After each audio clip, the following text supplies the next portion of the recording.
লীগের ভেতরে একটি নিউক্লিয়াস গঠন করছেন, বাংলাদেশের স্বাধীনতার একটা স্বপ্ন দেখে এই কথাটি বহুলভাবেই আলোচিত। সমসাময়িক সময় কিংবা তারও আগে থেকে এই পূর্ব বাংলার মানুষের স্বাধীনতার আকাঙ্ক্ষা, মূলত আসলে তাদের অধিকারের আকাঙ্ক্ষা যে স্বাধীনতার দিকে ধাবিত হচ্ছিল, সেটা নানাভাবে প্রকাশিত হয়েছে। সিরাজুল আলম খানের ঐতিহাসিক গুরুত্ব হচ্ছে যে ছাত্রলীগের মধ্যে সেই স্বপ্নটাকে সামনে রেখে এর একটা সংগঠিত তৎপরতা শুরু করা। সংগঠিত তৎপরতা রাজনৈতিকভাবে চিন্তা বাইরে হয়তো ছিল। ছাত্রলীগের মধ্যে তখনও পর্যন্ত এটা দাঁড়া বাঁধেনি। ৬২ সাল যখন ৫৭ সালের পূর্ণ স্বায়ত্ত শাসনের দাবিতে ন্যাপ বিভক্ত হচ্ছে, আওয়ামী লীগ বিভক্ত হচ্ছে, ন্যাপ গঠিত হচ্ছে মৌলানার নেতৃত্বে, তখন আওয়ামী লীগ নেতৃত্ব সরওয়ার্দী সাহেবের নেতৃত্বে এবং যার সাথে শেখ মুজিবুর রহমান তিনি ওতপ্রোতভাবে যুক্ত ছিলেন, তারা কিন্তু পূর্ণ স্বায়ত্ত শাসনের দাবিকে পাকিস্তান ভাঙার ষড়যন্ত্র হিসেবে দেখেছিল এবং ন্যাপকে নেহেরু এইডেড পার্টি অর্থাৎ ভারত, জওহরলাল নেহেরু, তারা এই পাকিস্তান ভাঙার ষড়যন্ত্র করছে, এটাই ছিল আওয়ামী লীগের প্রচারণা ন্যাপের বিরুদ্ধে। কারণ পূর্ণ স্বায়ত্ত শাসনের দাবিটাকেও কিন্তু আওয়ামী লীগ তখন পর্যন্ত অফিসিয়ালি গ্রহণ করেনি, কিংবা যেটা আওয়ামী লীগের অফিসিয়াল দাবি ছিল সেটাকে একভাবে সরওয়ার্দী সাহেবের প্রধানমন্ত্রিত্ব অর্জনের মধ্য দিয়েই ৯৮% অর্জিত হয়ে গেছে।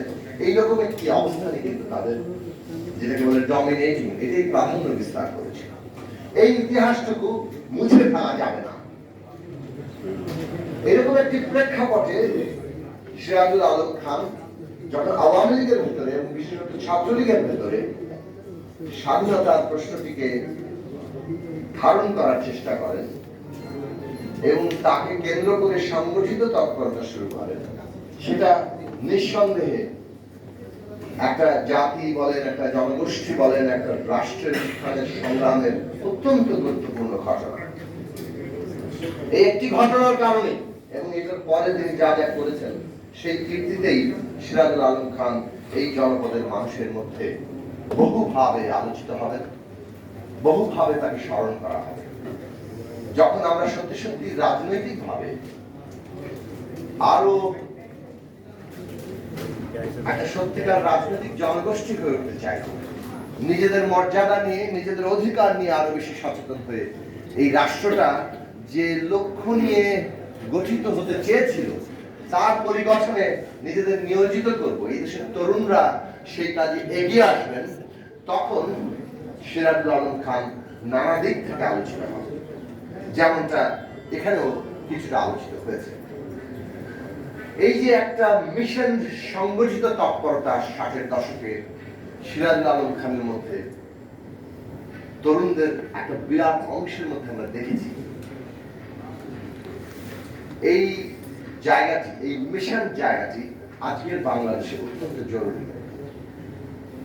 বাংলাদেশ এখন যে ক্রস রোডে দাঁড়িয়ে আছে, তাতে আমরা যদি আমাদের অধিকার প্রতিষ্ঠা করতে চাই, আমরা যেটাকে বলি যে একটা ফ্যাসিস্ট ব্যবস্থা আমাদের জগদ্দল পাথরের মতো আমাদের ঘাড়ে চেপে বসেছে, এ থেকে আমরা মুক্ত হতে চাই, তাহলে এইরকম মিশন একটা রাজনৈতিক তৎপরতার জায়গা দরকার।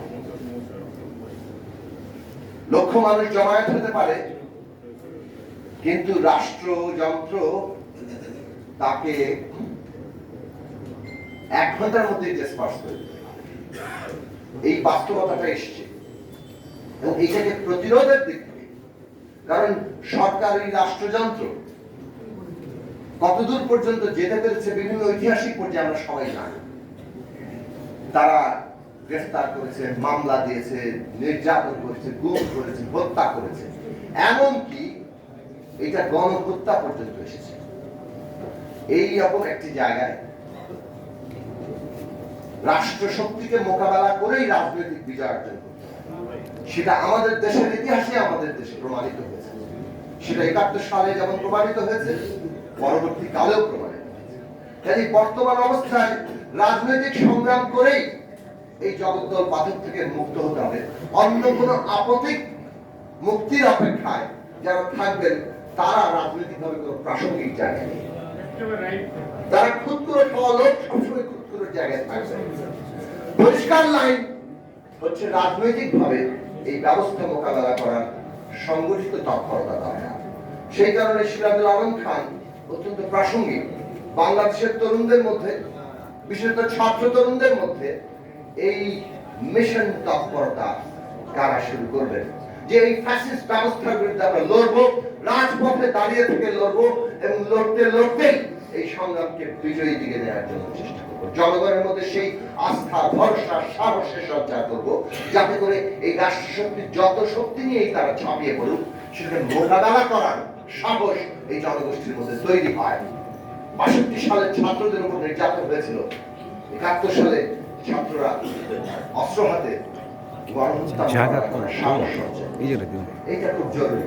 দ্বিতীয় দিক থেকে আমি প্রাসঙ্গিক মনে করি সিরাজুল আলম খানকে, যে ৭২ সালে এই রাষ্ট্র পরিগঠনের প্রশ্নটা যখন হাজির হয়েছে, তখন সেটা কোন রাষ্ট্র হবে? মুক্তিযুদ্ধের ঘোষণার মধ্যে যে সাম্য, মানবিক মর্যাদা, সামাজিক ন্যায় বিচারের ঘোষণা এসেছিল, এইটাকে কি সেই সমস্ত সংগ্রাম ধারণ করেছিল? সেটার উপযোগী রাষ্ট্র ব্যবস্থাটা কি হবে সেটাকে কি ধারণ করা হয়েছিল? নাকি একটা রাষ্ট্র তৈরি করা হয়েছে যেখানে যাকে বলে শাহেনশাহর মতো ক্ষমতা একজন প্রধানমন্ত্রী হাতে কেন্দ্রীভূত করা হয়েছে? এইটাই প্রধান একটা গুরুত্বপূর্ণ পার্থক্য রেখা। গণতান্ত্রিক রাষ্ট্রের, যেটা আজকে বলেছেন, বহু রকমের আছে, কিন্তু একটা গণতান্ত্রিক রাষ্ট্র সে জনগণের মুক্তির দিশাটা হাজির করে কিনা, মুক্তিটাকে নিশ্চিত করার দিকে অগ্রসর হয়, তার অধিকার এবং তার মর্যাদা প্রশ্নটাকে আরো সম্প্রসারিত করে। বিশেষভাবে গণতন্ত্র মানে যেহেতু সংখ্যাগরিষ্ঠের শাসন, সেই সংখ্যাগরিষ্ঠের শাসনে সংখ্যালঘিষ্ঠ তারা কি তার অধিকার এবং মর্যাদা পাবে?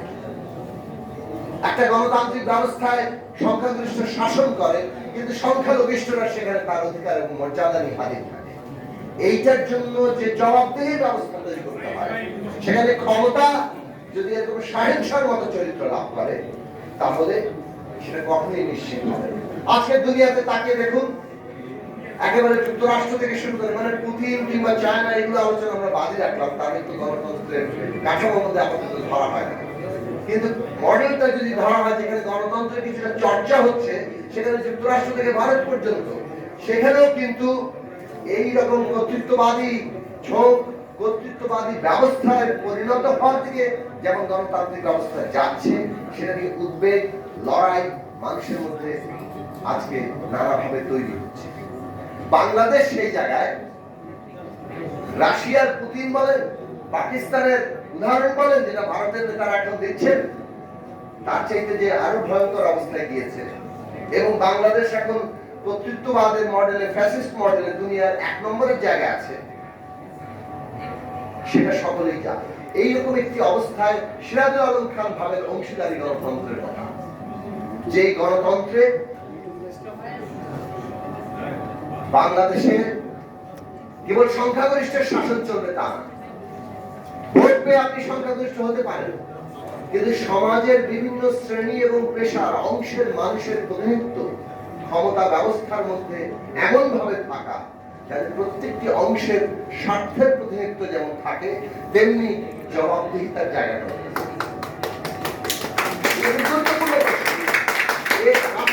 জায়গা তিনি চিন্তা করছেন এবং জীবনের শেষ দিন পর্যন্ত সেই জায়গাটা দিয়েছেন। ফলে একটা জাতির উত্থান, রাষ্ট্রের গঠন এবং রাষ্ট্র পরিগঠনে তার চরিত্র কি হবে, সেইখানে এসে একটা বিকেন্দ্রীকৃত, একটা অংশীদারি গণতন্ত্রের ব্যবস্থা, যেখানে জনগণের কাছে জবাবদিহির জায়গা থাকে, এই প্রশ্নগুলো নিয়ে চিন্তা করা বাংলাদেশের আজকের প্রেক্ষাপটে তাকে আবার নতুন করে প্রাসঙ্গিক করে। এখন আসেন, এই দেশের রাষ্ট্রের গতিমুখ কি আমাদের নেতৃবৃন্দ বলবেন, কিন্তু গতিমুখ কিন্তু খুব পরিষ্কার। এই দেশে একটা রাজনৈতিক দল ক্ষমতা রক্ষা করতে গিয়ে গোয়েন্দা সংস্থা দিয়ে বিচারপতিকে লাঞ্ছিত করেছে, এটা আমরা সবাই জানি।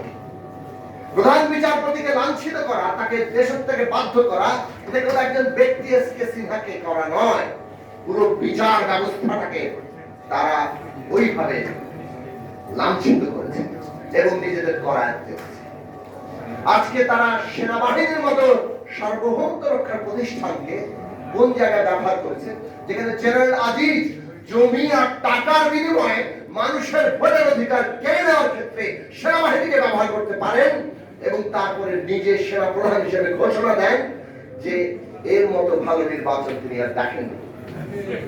যেখানে পুলিশ বাহিনী বেনজির টাকার বিনিময়ে ডিএমপি কমিশনার, র্যাব চিফ এবং পুলিশ প্রধান হয়ে শত শত লোককে গুম, খুন, অত্যাচারের পেছনে থাকেন, নেতৃত্ব দেন আরো অনেকের সাথে মিলে, এবং সেটার বিনিময়টাও কি এখন আমাদের চেরাগের মতো তার সম্পর্কের হিসাব বেরোচ্ছে।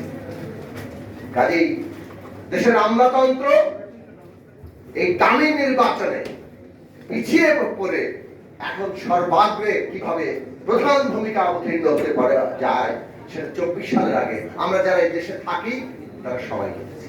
ফলে বিচার বিভাগ, সেনাবাহিনী, পুলিশ কিংবা র্যাব, আইন শৃঙ্খলা বাহিনী এবং আমলাতন্ত্র, তার সাথে তারা মিডিয়াকে কিভাবে একটা মিডিয়া লিগে পরিণত করেছে, কিভাবে এস আলম সহ কয়েকজনের হাতে সমস্ত দেশের সম্পদ তুলে দিচ্ছে, ব্যাংকগুলো তুলে দিচ্ছে, এটা সব আমরা দেখছি। এই জায়গাগুলো দেখলে রাষ্ট্রের গতিমুখটা খুব পরিষ্কার হয়ে যাবে। এটার পরিণতিটাও আমরা দেখতে পাচ্ছি। আমাদের রিজার্ভ কোথায়, কিভাবে মূল্যস্ফীতি, দ্রব্যমূল্য সমস্ত জনগণের ঘাড়ে চেপেছে। এখন এই লড়াইয়ে আমরা ওই রকম মিশন এবং ওই রকম দিশা নিয়ে হাজির হতে পারবো কিনা, ওই তরুণদের আমরা সংগঠিত করতে পারবো কিনা, যারা এই লাঠিগুলি, টিয়ার গ্যাস, এই সরকারের সমস্ত ষড়যন্ত্র, তাদের সমস্ত এই নির্লক্ষা, এটাকে মোকাবেলা করে রাজপথে টিকে থাকতে পারে। আর সেটা করতে গেলে একটা মানুষের মধ্যে নতুন স্বপ্ন এবং জাগরণ তৈরি করতে হয়, যে একটা সত্যিকার গণতান্ত্রিক রাষ্ট্র। রাজনৈতিক দলগুলোর কাছে এখন এটা গুরুত্বপূর্ণ প্রশ্ন যে সত্যি সত্যি আওয়ামী লীগ কিংবা তার অতীতে বিএনপি এবং অন্যান্য শাসন, তার চাইতে আগামী দিনে যে শাসনটা আসবে সেটা নতুন এবং গণতান্ত্রিক এবং ন্যায়পরায়ণ শাসন হবে। এই নিশ্চয়তা, এই স্বপ্ন মানুষের মধ্যে দেখানো না পর্যন্ত তরুণদের ওই জাগরণটা ঘটবে না। রাজনৈতিক নেতৃত্বের কাছে সেটা একটা বড় চ্যালেঞ্জ। আমরা লড়াই করেছি, কিন্তু লড়াই এখন বিজয় অর্জন করতে পারিনি। সেটা জনগণের শক্তি, এই রাষ্ট্র শক্তিকে মোকাবেলা করে বিজয় অর্জনে যাওয়ার মতো পরিস্থিতিতে পৌঁছায়নি। সেই পৌঁছানোর জায়গায় আমাদের যেতে হবে, বিকল্প কোনো পথ আমাদের নেই। যে লড়াই 60-এর দশকে শুরু হয়েছিল, এইরকম মোকাবেলা করে একটা সশস্ত্র প্রতিরোধ যুদ্ধে পরিণত হয়েছিল। আজকের দিনে ওই প্রতিরোধ যুদ্ধের মতো একটা মানুষের মধ্যে আশা এবং সাহসের জায়গা সৃষ্টি করা ছাড়া অন্তত পক্ষে এই বাস্তবতায় নতুন কোনো বিকল্প দেখি না। সেই কারণে সিরাজুল আলম খান আমাদের কাছে প্রাসঙ্গিক, তাকে সশ্রদ্ধ সালাম। সবাইকে ধন্যবাদ।